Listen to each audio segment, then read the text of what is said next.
wag ka magfo-focus doon sa pakikipag-engage. Engagement is the key para makabenta ng marami. No, hindi po totoo yun. Wag kayo maniniwala doon. Although malaking tulong ang hina-heart ka, kinokomenta ng videos mo at nire-repost ang videos mo, malaking bagay yun para makita ka sa kung kani-kaninong account, 'di ba? Para makita ka sa FYP. Malaking bagay yung pagre-repost ng mga kapwa natin content creator dito sa TikTok na nire-repost yung mga videos natin. Yes, kasi sinishare nila yung videos mo.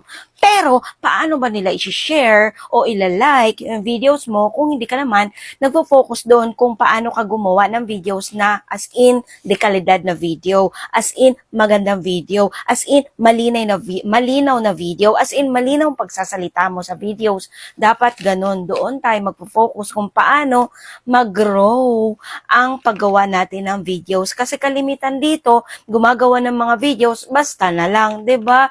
Tulad namin, no, talagang as in bumibili kami ng mga gamit namin para makagawa ng videos. Alam nyo ba guys, ako bumabang mabuti yung views ko ngayon, pero nakakabenta pa rin naman ako kasi doon ako nagpo-focus sa paggawa ng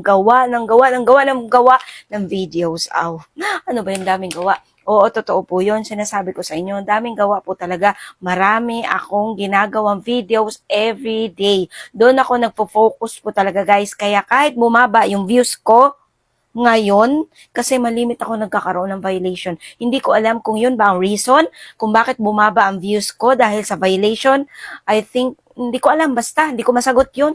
Kasi simula nung nagkaroon ako ng violation, doon bumaba yung views ko. Pero okay lang kasi, alam niyo kung bakit, hindi ako tamad gumawa ng videos.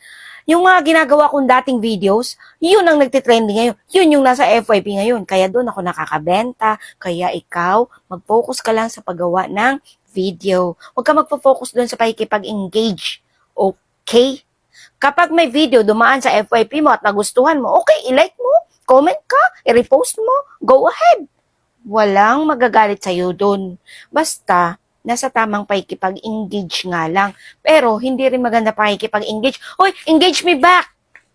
Hindi magandang comment yun. Okay? Kasi, hindi ka babalikan nun. Kaya huwag ka magpo-focus sa pakikipag-engage to engage. Okay? Mag-focus ka sa paggawa ng magandang content. Inuulit ko, no? Bye!